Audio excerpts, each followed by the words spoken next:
Welcome to Money Making Conversation. I'm your host, Rashawn McDonald. It is time to stop reading other people's success stories and start writing your own. I say that when I start all of my episodes. I always tell people to lead with their gifts, their passions, and don't let their age, friends, family, or coworkers stop them from planning or living their dreams. The book we're going to talk about today really aligns itself with that statement. My interviews provide the consumer and business owner access to celebrities, CEOs, entrepreneurs, and what I like to call industry decision makers. My next guest is Jennifer Barrett. She's the Chief Education Officer at Acorns, a financial wellness app with more than 9.5 million users. She's a contributor for Forbes, and she has also written about money for publications such as the New York Times, the Washington Post, Worth, Money, and Newsweek, where she was a staff writer and editor. She's on the show to talk about her new book, Think Like a Breadwinner. Think Like a Breadwinner is a book everyone can learn from. I did. But it's geared towards women because, according to Jennifer, women have been culturally conditioned not to think like breadwinners. This book truly is about being financially independent. Please welcome to Money Making Conversation. I'm going to call her a good friend because before this interview, we were just talking. Jennifer Barrett. How you doing, Jennifer? I'm doing great. Thanks so much for having me. I was just, Jennifer, we were just talking. I just feel really a certain kinship for you. Is that just a natural part of your personality that people just really gravitate to you? I don't know. No one's ever asked me that before, but thank you for that. I was a journalist for many years. And so I think I'm used to, I like to make people comfortable. Well, and I really am genuinely interested in everyone I meet. So I think that probably comes across when you meet me. Well, you definitely are making me comfortable. I read your book, and usually this is how I do. I read the book always the day of the interview. That's where the questions stay very fresh, very topical. I don't feel like I'm reaching for any information. Plus, I also zero in on what really attracts me to the book. But before we get into the book, I read your title, Chief Education Officer at Acorn, 9.5 million users. Please explain to us what exactly is Acorns and what exactly is your role as a Chief Education Officer? Sure. Well, I joined a little over 5 years ago, almost 5.5 actually now. And one of the things that drew me to the company is I had been in financial journalism for years before that. And I sort of felt like we had been writing the same headlines so often about how little people save and how they're not prepared to cover unexpected expenses. And then we're on the brink of this retirement crisis. And I was beginning to wonder if getting information out alone was enough. Inspiration, information, if that was really enough to change people's behaviors. And then my team, actually, I was a personal finance editor at CNBC, and my team had written a lot about these new fintech apps. And one of the things that really attracted me to Acorns was that it was such a simple but brilliant solution to a real barrier for so many Americans when it comes to investing. And that was the feature where we round up your purchases and literally invest your spare change. And I think what that does immediately is it removes so much of the fear that we have around investing, so much of these beliefs we have that you have to have a lot of money in order to invest, all of these things. And so that's really what drew me to the company. And then I joined in a senior VP role, or VP role, then senior VP, and then was promoted into the Chief Education Officer role. And that essentially means I spend most of my time thinking about how to promote financial literacy and to better educate not only our users, and we have around 9.5 million now, as you mentioned, but also everyone, right. Really thinking about how we can promote financial literacy in this country and just close that gap, close the wealth gap, close the financial literacy gap so that everyone has the opportunity to live the life that they want. Well, we came off a really strange year in 2020. You had Yes. people standing in line for food. You had unemployment at a record rate. Yes. You had this country shut down for 2 months. And then we had the highest increase of billionaires in the world. And the stock market set records during the summer. NASDAQ crossed over a number it had never crossed over in the history. Now being you the Chief Education Officer at Acorns, a financial fintech app, explain that to me, please. And my listeners and viewers, please. The simplest way to look at it is that the shareholder class got richer and the working class did not, for the most part.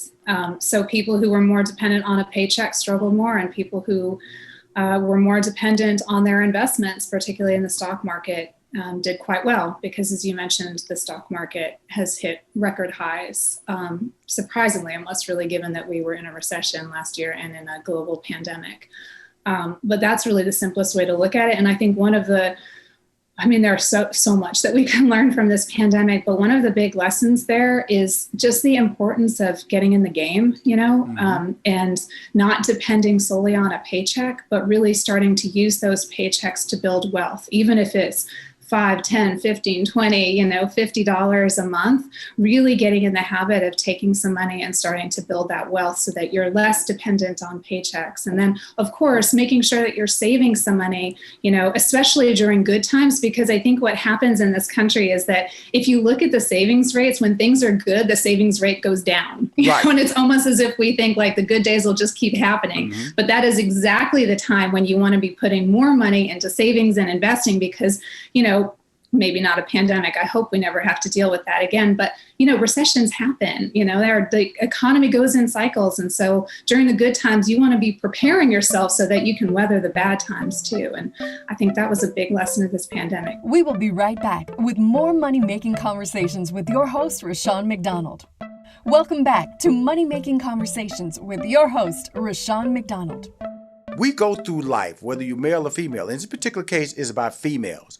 And guess what? And we settle. We kind of settle for what we assume is the life we're supposed to lead. And unfortunately, when the curve hits or the bump in the road hits, the woman is not prepared. And you said that to yourself. You didn't hit a bump in the road, but you had a revelation. I did have a revelation. Yes. This apartment that you was in was closing in on you, when at one time you thought it was all cool. You thought you was set. Talk about that initial journey into your revelation, which has led to you to be a success story in the financial market, but also to write this brilliant book called Think Like a Breadwinner. Thank you. Yes, I had my own wake-up call, and I think looking back, I was really fortunate because I had a wake-up call early in my life, early in my parenthood, and so I was able to make some changes and get on the right course. And I wasn't faced with, a really terrible situation. It was just a situation where my husband and I were in a small one-bedroom apartment with a toddler who was outgrowing his crib, right. And he was 3 feet from the bed. And I really hadn't been paying attention to where we were. I was just sort of comfortable. I was a new mom. I was really focused on our baby. And one night I was up with him and I was pacing back and forth in our bedroom. I think any parent can relate to this, trying to get him back to sleep. And I looked around and it really hit me. Like, we're in an unsustainable situation. And, all my life I had wanted kids. I really deeply wanted a second child. I loved where we lived in Brooklyn. I loved our neighborhood. We had this network and friends, and I didn't want to leave. And we wanted a place of our own. And I realized in that moment that even though I thought I'd been doing a lot right, like I was covering half the bills, I had a little 401k, I had a little bit of savings, that I really wasn't making the kinds of money choices that would ensure that we could afford these things that were so important to me. And I asked myself, why had I not been making those choices, taking that action with my money? And I realized that deep down, I had been depending on my husband to do all the financial planning for our future, because that's how I'd grown up. My dad had been the main or sole breadwinner for most of my childhood. And so I sort of grew up subconsciously expecting to depend on my partner for a lot of that. So then I kind of asked myself, after realizing that, I sort of, why was I thinking that? And then I asked, what if I had been raised instead to be the breadwinner? What if I had grown up believing that I would be fully financially responsible for myself for life, and probably a family too? Would that change the choices I made with my money? And the answer was a resounding yes. And so then the question was, okay, what do I do now? And that's really where it started. Well, the interesting thing about it is that's why I say, I'm not going to take any way. This is a brilliant book, but if you're a man, this happens to you. If you are a person who's going through life, let me be an example. I went to college, got my degree in mathematics, my minor in sociology, went to work for IBM, and I'm thinking this is my life. and I eventually quit IBM and started a career as a stand-up comedian, which led to a lot of other great things in my life. But I made that decision. You understand what I'm saying, Jennifer? I made Yeah, that decision. And so this book is about telling you, don't be the person where the decision is being made for you. And that's what exactly. happens so much in the breadwinner conversation that you're talking about. I decided to leave IBM. So that means that I planned my exit. I had some money saved. Not wasn't enough money, by the way, but I had some money saved because I planned I was going to be a success in entertainment. So this is about thinking out of the box about yourself. And in some words, a lot of people use this word wrong, incorrectly, selfish, because I think at some Yeah. points you have to think about yourself. Talk about that Oh, whole yeah. process of thinking about yourself and outside of the revelation, because you have to be selfish. Well, you have to take care of yourself. Hmm. And I don't necessarily, and I know some people do say that's being selfish, but you really can't take care of anybody else unless you're taking care of yourself. Hmm. And so I don't think of it as being selfish. I think I'm not in a position to really care for my family if I'm not caring for myself. Right, And that is, both the self-care aspect of it, but also financially. right, And really, to your point, what this came down to is like people are in different situations, but what it came down to was that I was depending on someone else to make sure the future that I wanted happened. I was relinquishing that responsibility to someone else. hmm, And I wanted to take back some of that control. I wanted to feel really secure that these things that were so important to me in my life came to pass. And that meant really confronting the underlying beliefs that had informed the money choices that I'd made, and then confronting these money sayings in my mind, like, am I good with money? Can I do this? Am I capable of earning more? All of these kind of fears come up to the surface when you start to say, I am going to take financial responsibility for my life. right. I can do this, right? Because that gives you such tremendous agency over your life. And it is an incredible feeling. And I know that a lot of people don't really get that message when they're growing up. It's not just women, but I do think culturally, we are not conditioning women to really think of themselves as wealth builders, right? As being real providers, of being able to support the lives that they want and to support others' lives too. And then really being given the tools to do that. And I think that's true of a lot of Americans. We do a really bad job of educating people about finances in this country. We have a ways to go. But I do think that the message that women get combined with that lack of education can do more damage. So I think we have a wider gap to close as women. And if you look, really just step back and look at the data points there, women really are lagging men financially by almost any measure. And there's no reason for that. Right. There's really no reason for that anymore. This book is really about like removing those internal barriers and overcoming the external barriers so that you can reach your wealth building, earning potential and have the life that you really want. Well, the interesting thing about the book, I want to back up just a little bit, and we're just going to bring race in just a little bit. It's just a positive version of life.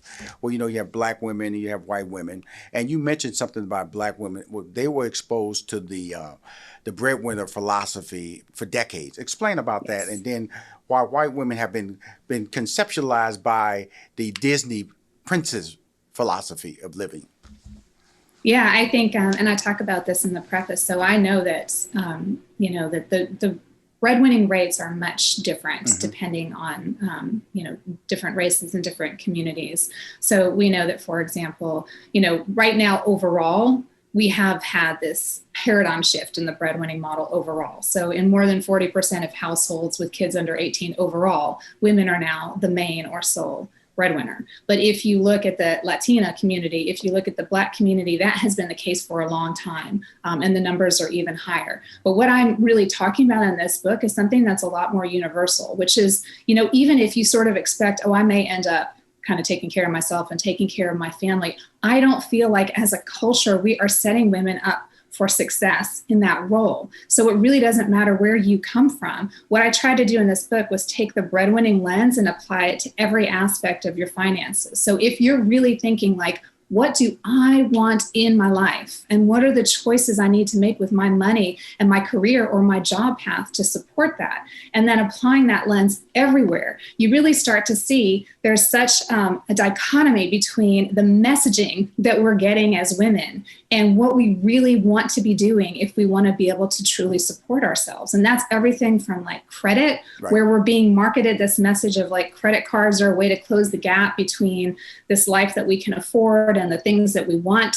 And that's not really it at all. If you're looking at it as a breadwinner and in the fullest sense, you're thinking, how do I build my credit so that one day I can buy a home? And you're using, in that instance, you're leveraging credit to build wealth, because most Americans have most of their wealth tied up in their homes. And if you can't buy a home, that really holds you back. So that's what I'm talking about. It's thinking, it's like, it's not just earning more. It's really thinking more expansively about your capabilities and the possibilities for your life. We will be right back with more money-making conversations with your host, Rashawn McDonald. Welcome back to Money Making Conversations with your host, Rashawn McDonald. I'm talking to Jennifer Barrett. She's the author of this wonderful book, Think Like a Breadwinner. And it's an eye-opener for me as a male. It's a book that's geared toward women, a female point of view, a wake-up call for women to understand how they should gain. Let me just put it this way. Women in general, start making your decisions for yourself. In other words, stop rolling into what you feel is, this is what I'm supposed to do. This is the life I'm supposed to be living. And that's what this book does for me. At the beginning of my show, I always talk about lead with your gifts and don't let your age, friends, family, or coworkers stop you from planning or living your dreams. And basically, that's what this book is telling you. You know, look in the mirror and look at yourself and be dependent on yourself. And we talked about it off air, but when you start talking about marriages, you said, Rashawn, I'm going to just say she talked to me like this, Rashawn, because I read it from the book. I felt like she was talking to me, y'all. Okay. She said, Rashawn, 50% of the people get married and they know it ends in the divorce, but they don't care. They don't plan for the possibilities that it might end in divorce. If you were given that number 50% on anything that you do in a daily life, if you were heard it was 50% chance of rain, you would probably take an umbrella. If you heard the temperature was going to drop, 50% chance it was going to drop under 40 degrees, you would take a coat. But when it comes to marriage, we have such a naive approach to it, like, won't happen to me. And when it does happen, there's no preparations. So with that being said, how does one shift from the person who's being taken care of to the breadwinner? How do they make that shift?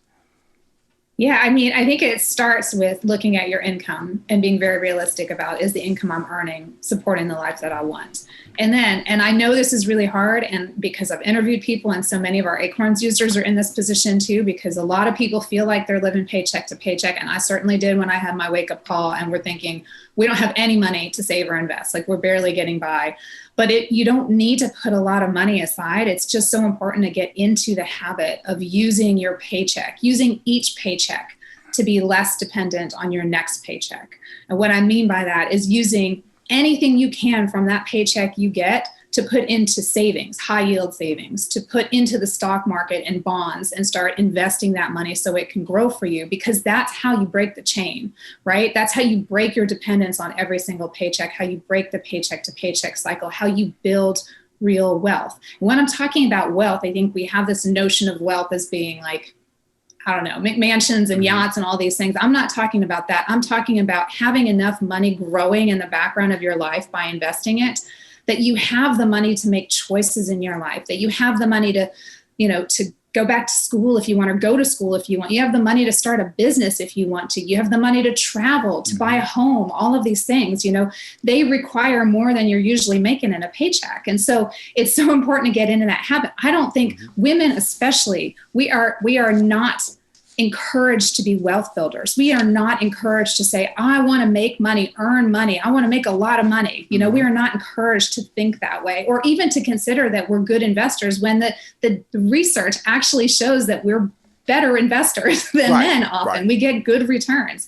So that it starts with that. And then it starts, obviously you don't want credit card debt. You want to be building your credit, all of these things. And you want to be really thinking strategically about your job path or your career, so that it's not just what am I making now, but what am I going to make next year, 5 years from now? How do I take the steps now to set myself up, to earn more. I remember listening to Ash Cash talking about he was a bank teller and already had dreams of being, a bank manager, of moving into an executive role. He was thinking 3 steps ahead. And that's how you have to think is, am I doing the things right now that are going to set me up so that I have the role I want to have in 2 years, 5 years down the road? Well, you have to think, if you don't think about the future, and we have a general tendency to think every 30 days, paycheck to paycheck. And if you think like that, you really don't see the potential pitfalls that can happen. And I think that in the beginning of the books, when you were kind of like paycheck to paycheck, and then one day you just woke up and went, I was thinking like that. Right, Yeah. you woke up, this paycheck to paycheck is not going to work out because we're in a 1-bedroom and I'm looking at my baby, and my baby's growing paycheck to paycheck. And so that awakening that made you move forward. With that being said, we have so many barriers. When we think about athletics for women, and there's a Title IX to have women have equal sport participation in colleges, and right now we hear about situations in soccer, tennis, and professional sports. But when it comes to academics, I'm talking about the learned world, executives. We know there's a chauvinistic philosophy that's stopping women from getting equal pay. And so that, like you said, you was in some uncomfortable situations where you had to leave. And when you think back on certain situations, you took some stuff that you probably shouldn't have taken in job environments. How, with that being said, I know it's not going to happen overnight, and I'm not trying to get you to go there, even this conversation, but this book allows me to at least open up the eyes for the reader to say, hey, start thinking about the possibilities. And that really is the basis of this book, the possibilities, and shape those possibilities into opportunities, and then opportunities turn into goals. Is that a right strategy I'm putting in place about your book? 100%. It starts with having a vision for what you want in your future, and then thinking about what you can do to get there, and planning that strategy and taking it step by step. It took me a few years to get on the right track, but that's, that it starts with asking yourself, what do I want in my life? Not what can I afford right now in my life? Not what do other people expect from me in my life? What do I want in my life, and how can I make it happen?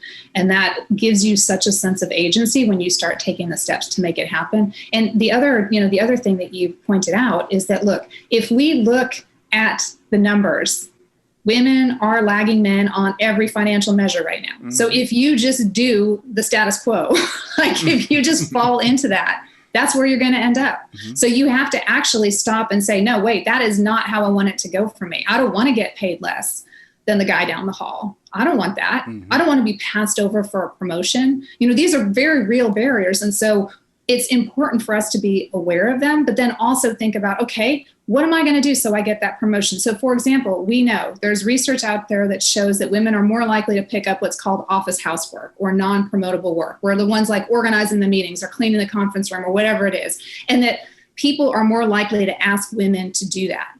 That doesn't mean we need to say yes.